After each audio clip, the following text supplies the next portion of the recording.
I have my clips here. I've turned them into the beginning of an arrangement that I really like.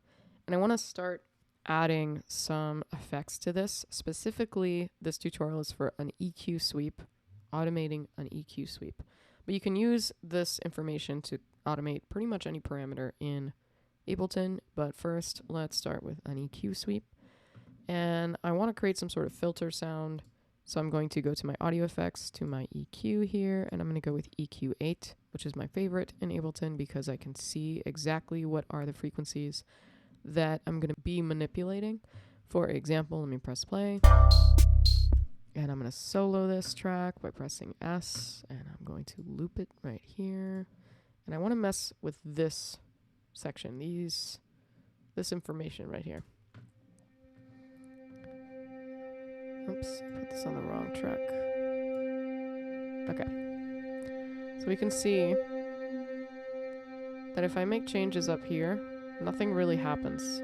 Nothing audible is really happening because most of the body of this sound is in this range. So I'm going to see what happens if I start messing with this area.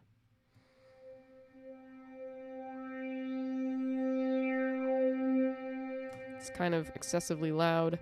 Okay, I think I know what I want to do. I just want to cut the frequencies. And the way I'm going to do that is by changing the shape of this EQ knob, I guess, from a slope to a cut.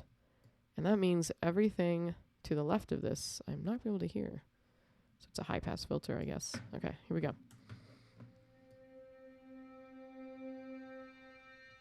So if I cut it all the way to the right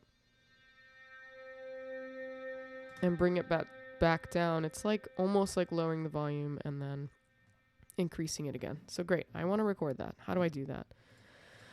I need to turn on the automation view. So I'm going to press A, but nothing happens because my keyboard is on. So I'm going to turn that off right here. And now that's not lit up. If I press A, I can see this view. I have my track enabled and engaged to record information. I want to, instead of recording over this clip, like if I press record right now, it's just going to erase what I did. Let me press undo. So I don't want to record over this. I want to add to it. So I'm going to press the plus sign, make sure that's on, and I'm going to press the automation sign. And now these things are all engaged. I have this engaged, I have this engaged. And I'm going to start recording some information. Let's go ahead and start it a little early right here. Press record. And I'm going to create this sweep.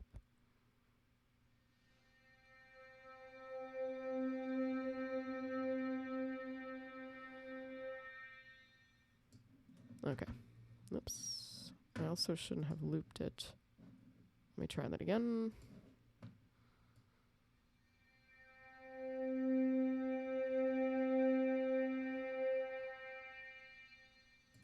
Okay, now when I press play, it's not going to overwrite it because I'm not looping it.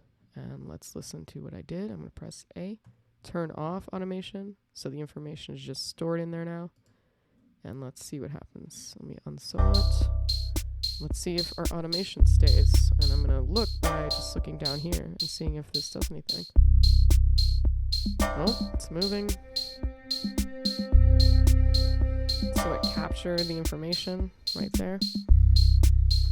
And that's it. You can apply this to all kinds of different parameters. Maybe I want to apply it to volume. So let's try applying it to drums just to show you. I'm going to press A for automation. I'm going to go to this view right here.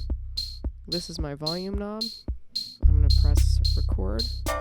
And I'm just going to lower the volume of the drums. And we could see that I'm recording something because there's that tiny little dot on the play button. And that's it. So right here, that tiny dot is telling me that I have automation information stored for this particular function, which is my volume. So if I press play, I'm going to see that it's automatically adjusting the gain based on what I just inputted. Those are two functions for using automation. Hopefully that helps.